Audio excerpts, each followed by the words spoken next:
What's going on, everybody? It's your man Cleveland Terry, and while I know the release date was a couple days ago, I have had this unit for a few days and I just didn't have a chance to do the review, so I'm going to do it now. We're going to do it kind of straightforward, talk about the good things, the bad things, and if I think it's a worthy upgrade for some of you looking for a new 4-channel controller. Let's talk about it.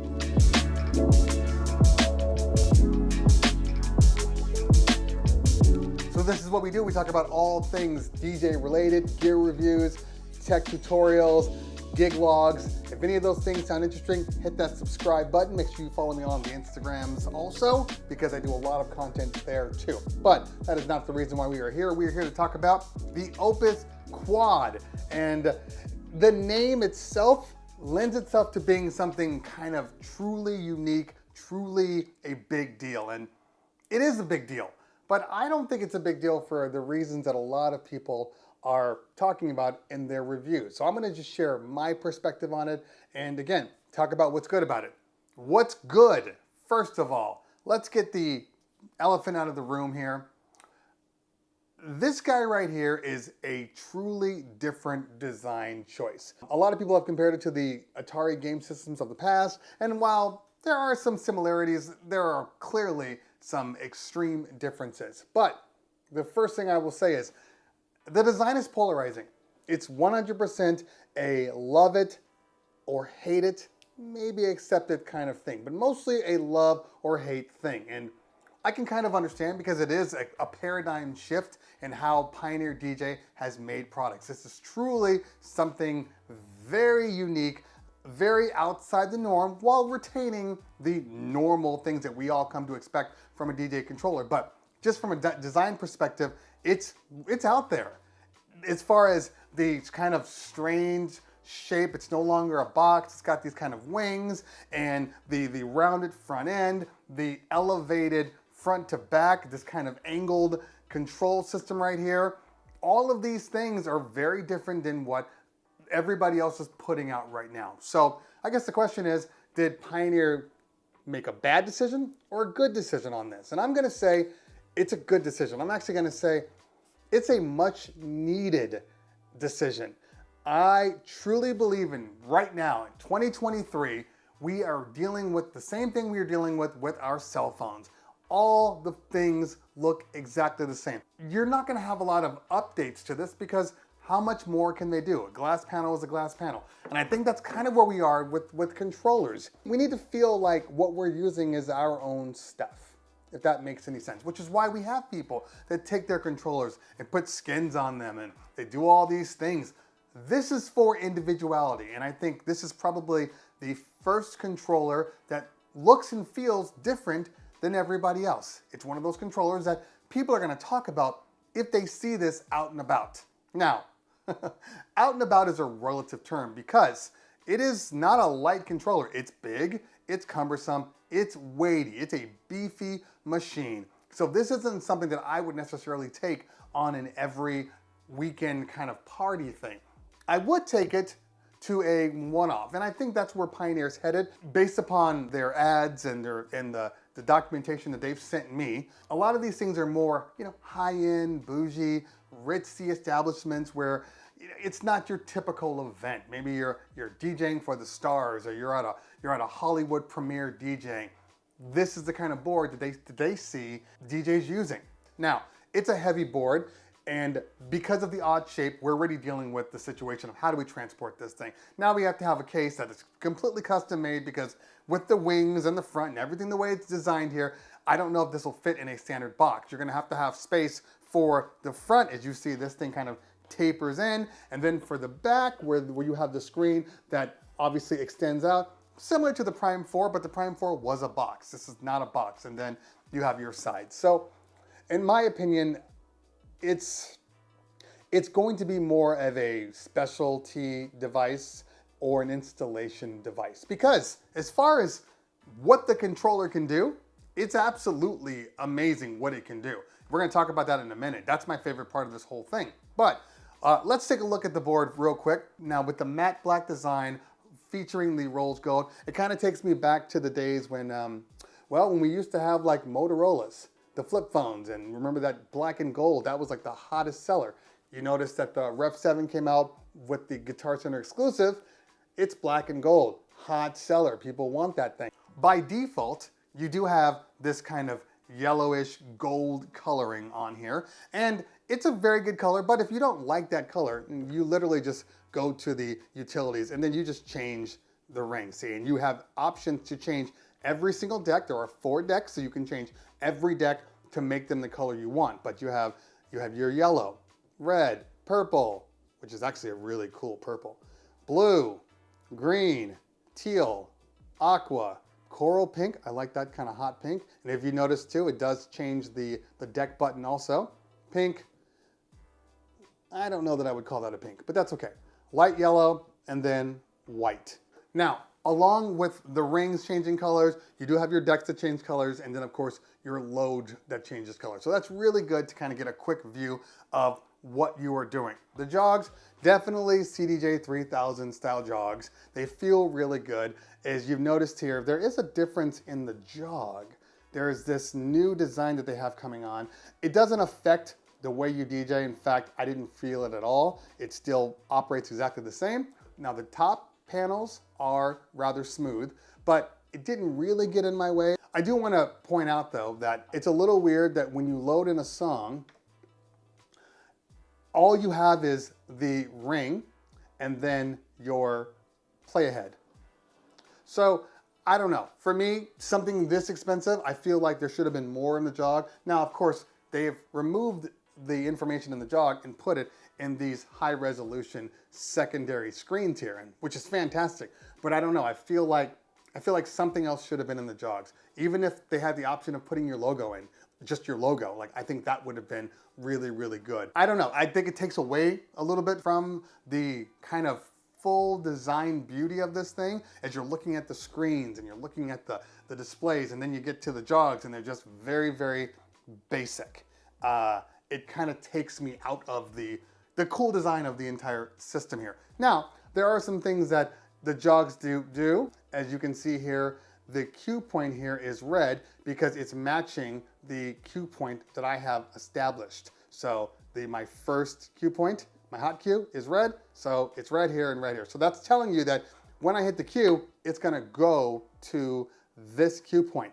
I like that personally. I know that a lot of other kind of old school DJs, or maybe that's going to be a little bit of a problem because you're used to it always kind of starting with the playhead and then you kind of set where you want it to go. Besides the jogs, you do have your very nice resolution non-click fader. You have your master tempo, your jog feel, and I think this is important, and I think that there's a couple of products that are out right now that don't have the adjustment to the jogs. I think it's really necessary because you're gonna have a feel that's specifically for you, and I do prefer my jogs to be a little bit heavier. So I do like that option here. Then you have your beat sync, your master, your key sync, and your vinyl, and then your break speed up here. Over to the left, moving past your cues, you have your quantize, and then you have your loop knob here, which is always convenient because as you look up here, you have your beat loop setting, and then you can adjust it from here, one click, and now you're in the loop, but then you can also obviously adjust out. If you've used any Prime products, you'll know what this feels like. It's pretty much exactly the same. You click off to go, plus you have your manual in and outs that you can set, like so. Dropping down, we do have a dedicated beat jump, which I do love that the beat jump is on the decks. That's very, very important. And then you have your slip reverse / sensor button, and then your cue and play. Moving up to the top, you have the secondary screen, which I was just talking about. So basically everything that's normally in the jogs is now put up here, and it's good. It's very clear. It lets you see all of your cue points, where you are in your play ahead, the countdown timer, your tempo, your beat loop, all of these things are right here, easy to get to, easy to use.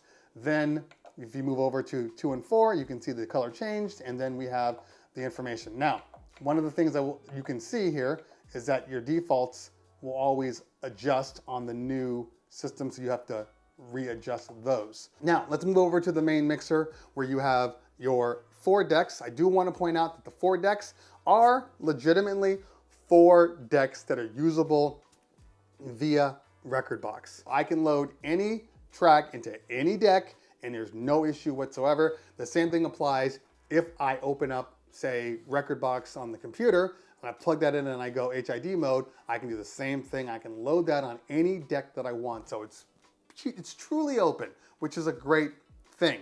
You move down, you have your trim knobs, your 3-band EQ, your master, your beat effects, your sound color effects, and then your cue buttons. I don't know exactly what's in here, but they are very smooth. They feel a lot like the S11 faders. I don't believe the crossfader in here is Macvel. However, it's a very good fader.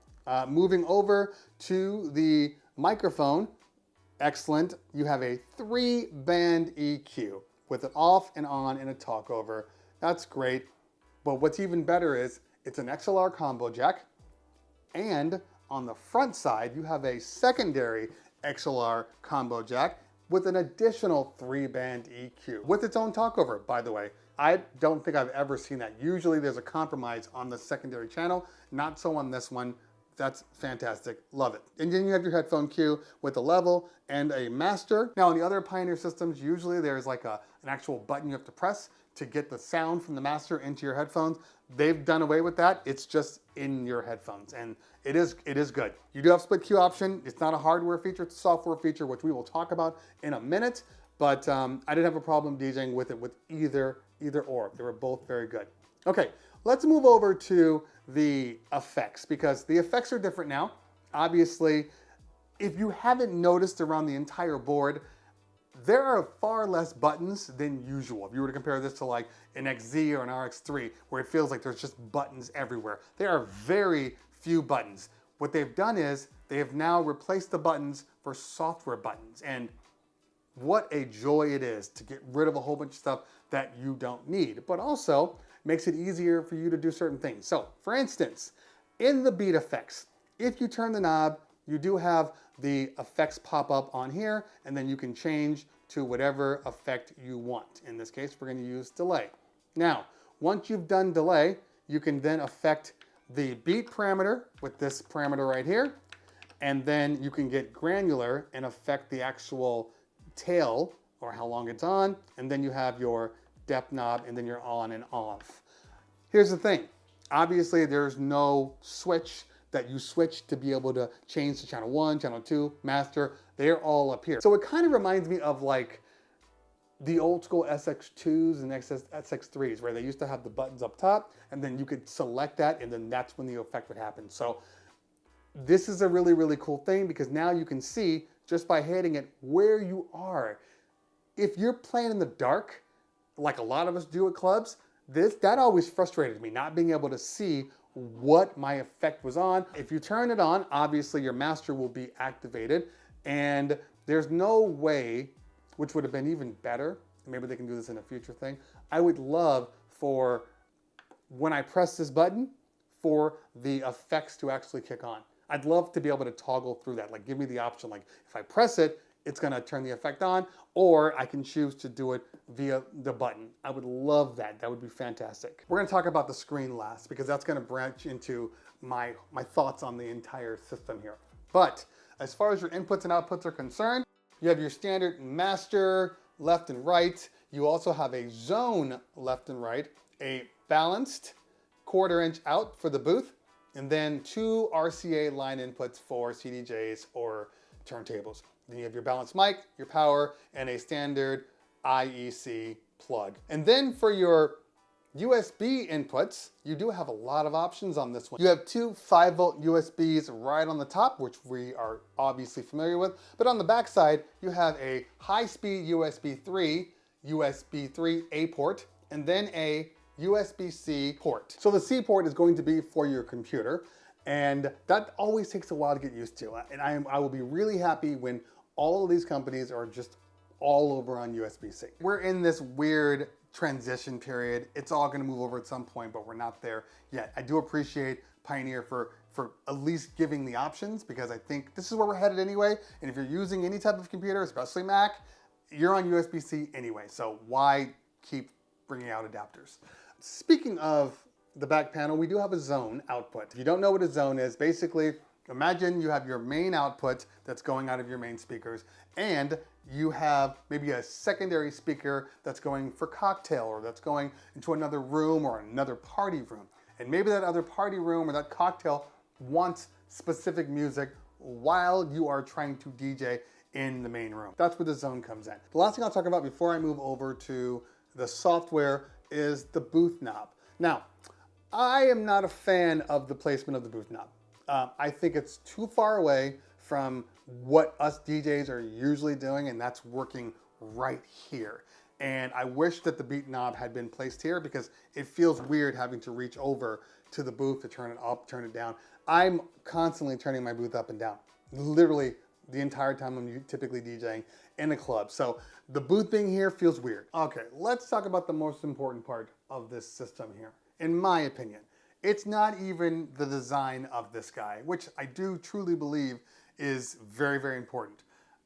It is mostly about the software and what they've done with this board and the refinements that they have placed in this system. I'm very, very excited for future products that are going to have this new OS. Along with my excitement, there was a couple of frustrating parts of this, and that is if you are using your original USB thumb drive. Well, none of your stuff is going to work properly. It's one thing to miss a couple of things. Oh, it doesn't do this, doesn't do this. Like when you plug in it does nothing. Your files are on there. It basically it's a card reader at that point. So all of your files are listed. There are no playlists. It's just artist, and then you click on artist, and it typically says unknown folder, and then you get to the song. There's no way of like pulling all the songs together. Very, very frustrating part. And the problem with the frustrating part is it was an easy fix. All I had to do was literally put my thumb drive in my computer, go into the settings on the export settings in Rekordbox, and then toggle on this one switch. Once I toggled that on, literally the moment I toggled it on, a box popped up and said, "You want to update to the new database?" Yes, I do. After I updated, you have all of your artist information, album, track list, playlists. You can go through all of this to get to all of your favorites. The touchscreen is just like the RX3, very, very responsive. You can get to anywhere you need to go and then, load up music. If you find a song you like and you click on it, the load to is going to change on the bottom, and then you literally can load it to any deck you want. But let's take it back for a minute, because over here you see your waveforms. Just by holding down the waveforms, it will play that song in your headphones. We know that that's standard, but now they've introduced this kind of four-way jog knob here, which will take you left to right, up, down, and so on and so forth. But let's get to here and let's show you. If I want to play a song in here and I want to just hear it out of my headphones, if you just click, it will activate in your headphones. If you click to the left, if you click to the right, then it's going to go to the middle of the song. I know some people love this. I don't really care either way. Sometimes I just want to hear if the song is good or not. And I don't love that it dictates exactly where it wants to go. You can do it by hand. If I'm holding down and bringing up the preview, I can scroll down to any part of the song, but you can't do that with the knob. So there are limitations to the knob. These are the cool features that I love. So along with that, let's take it back real quick so you can see what's going on. Again, like I said, you have all of your playlists. If you want to go by track, you can go by track. If you want to go by album, you can go by album, artist, and so on and so forth. And then your tag track, for most people who don't know, the tag track feature is basically, if you're using Serato or anybody, it's your prepare folder. If I find a track I want, I just hold it down, and you see it made that little checkbox. So now if I go to my tag list, aka prepare folder, it's right there. Here are the little things that I love. For instance, you do have your decks 1 and 2, which are more of like your dedicated decks. Your 3 and your 4 are, consider them to be primary decks, but also like auxiliary decks. So if I click on deck 3, then you get the option of your deck 3, you get the option of your line in, remember those RCA phonos in the back, or phono, and then Bluetooth. That's right, you can pair up to your Bluetooth. Maybe you want to play your mix out of your zone. There are no switches here, so your through and your A and B, which is basically your left and right on the crossfader, you choose via the software. Your microphones, you have your settings for microphone 1, mic 2, both mic 1 and 2, and then your feedback reducer, heavy, light, and then off. Feedback reducers, in my opinion, should be on every system known to man, and I don't understand why we don't have feedback reducers on all hardware.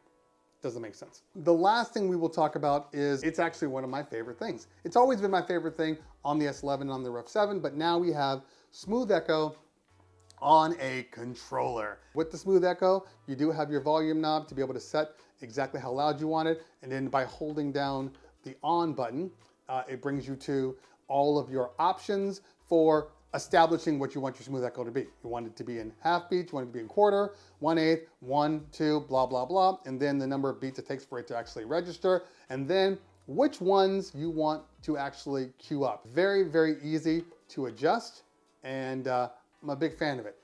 Then let's move over to our beat effects, and we have a full screen beat effects setting here, and you have your banks that you can establish, and it does exactly what you would expect it to do. Just like every other record box system, you do have the option of increasing the size just by turning the knob, bringing it down. You can affect the colors by going to the utility and then changing these things.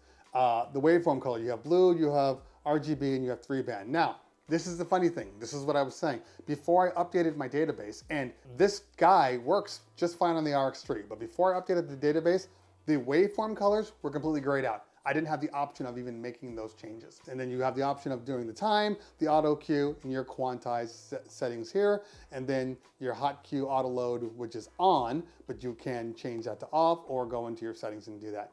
And then your main display, the brightness. It's set to 3, but you know, you can get really, really bright if you need to. One display is for this guy, the deck display is for this guy, and you can see it did get lighter. The deck displays, I feel like you can make them a little brighter. They're a little dark by default, but they're still very, very readable. The last thing I'm going to talk about is I just love the little feature, and that is this on-air option. Now, as you look on the boards here, you see you have your deck. If I bring the volume up on this channel, it's telling me that we are on air. So that means that there's audio coming out of this channel. So if I bring up this one, nothing's going to change until I open up the crossfader. And by opening up the crossfader, then this deck becomes on air. Once I move over the crossfader, that deck goes off. If I bring the volume down, that deck goes off. And you have this option for all the decks. These are nice little subtle additions that make my job so much easier, and I do appreciate them. I do want to point out, on the deck, you only have the option for 2 large waveforms. You can load into decks 3 and 4. For instance, let's do that. And as you can see, the 4 drop down, and let's load in another song. Okay, so we have all 4 decks here. And if we're playing the 4 decks, they're all playing out of here. But you only have the option of whatever ones you've selected to be visible on the large waveform. So if I change it to 3, it changes to 3. If I change it to 4, it changes to 4. I don't know how important it's going to be utilizing the 4 decks down here. I don't know how easy it's going to be because they are very small, but it's a nice reference point. Also, it would be nice if I could have a vertical waveform. I'm not a side scroller guy. What I love here is that a lot of things that used to be buttons are now software. And I think that's where everybody's headed in the world. We're all heading to more software-oriented stuff. And this is something that I love where we are. And I'm very excited to see what happens when we move to the future. When, you know, a new XZ comes out or an RX3 Mark III comes out. Like, all of these little things are going to have these refinements, and they're just going to make the experience better for everyone. So I'm a big fan. I hope on the next devices we don't see as many buttons. This lack of buttons is what I'm in love with, which is why I really do like this controller. Now, is it expensive? Yes, I believe it's what, $3,200? Not cheap, not cheap at all. But as far as what they've done here, this is a very interesting controller that I actually love using. except I don't know that I would love using it on the go. If a person asks me for my rider and I don't want to do the turntables and they're like, well, we have this Opus Quad, I'm good. In an instant, put it down, I will use that. It's just very big. It is definitely a conversation piece and I'm all for it. I'm of the different mindset here. I like different. Different to me says thinking outside the box. Different to me says we're trying something new. They didn't break the system. So that's very important because there's a lot of people that make things different and they break everything. That's not what this is. This is a reimagining of a controller, but they didn't go too far outside of it. It's still very, very usable, and for a lot of people, they're gonna love this. I was DJing with this on Twitch a couple of nights ago, and I was having a lot of fun with this guy. I was having a lot of fun with the smooth echo. I love that the beat jump values are right there. Makes for like, you know, instant doubles and that kind of stuff. So easy. I was really messing with the filters. I didn't expect to be messing with the filters or the color effects as much as I did. I was all over these things. It's a very, very good board. Now, am I going to compare this to another piece of hardware that's already out that other people have? Not necessarily in this video, but I will talk about it. This is the only thing I will say about any other companies producing stuff. For instance, the SC Live, the Prime 4, Engine OS. I believe that Engine OS has a lot of very, very strong features. I mean, the lighting alone puts it in a place that is really hard to compete with. But I do love the way Pioneer DJ has established the Rekordbox OS in here. It's super smooth, resolution is great. The changeover between somebody using thumb drive to somebody using Rekordbox to somebody using Serato, like all of those things are godsends. And in all honesty, until Engine OS can do that cleanly, I'm always going to side with Rekordbox. Pioneer DJ has to cater to more people using it in multiple capacities. I just think that when you're using a Prime 4 or you're using an SC Live, it is a personal piece. You are just using it for yourself. I don't expect other people to be hopping on and you swapping back and forth. That's not really where, you know, where Denon is right now. But with Pioneer, that is exactly where they are, and people will be using it and people will be swapping back and forth. And that one little thing, being able to change over quickly and efficiently without any dead air, is the most important part to me. Do I love what Engine's doing? Yes. Do I love the lighting and the Wi-Fi and all of these things and being able to stream? Absolutely. But when it's all said and done, if I'm walking with another person, I'm gonna choose Rekordbox over anything else because I need to be able to switch through quickly and efficiently, especially if we're going back and forth. Like, that's impossible on a Prime. But again, Prime has Wi-Fi. This box has Wi-Fi. However, it's very limited in its Wi-Fi right now. Right now you can stream from the cloud, but there is no ability to stream any of the other companies out there, the Beat Sources, the Titles, you know, all of those people. Will it come? I'm sure it'll come at some point, but right now that option's not there. So I don't even look at the Wi-Fi as being viable right now. So to conclude a very long video that I thought was going to be short, as I said before, this is a really good controller, and design-wise, for me, I'm a big fan of the design. I know other people aren't. I know Mojax does not like the design at all, and that's fine. That's what's great about this. It's polarizing, and for some people, it's like, I don't know, people who wear Crocs. You know, some people look at Crocs like, ugh. Other people are like, no, that's a bad example. Some cars come out and people go, that's the ugliest thing I've ever seen.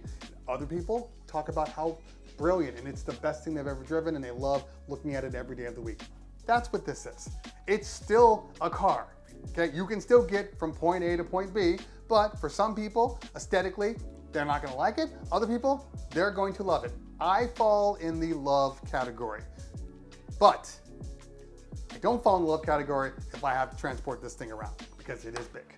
All right, guys, if you found what I said here useful, hit that like button. If you found what I said here really useful, hit that subscribe button. Make sure you follow me on the Instagrams and the Twitters. Get on my Discord because that's where we're talking about all things Cleveland Terry. Guys, girls, always a pleasure. If I don't talk to you later, we'll talk soon. We'll talk soon.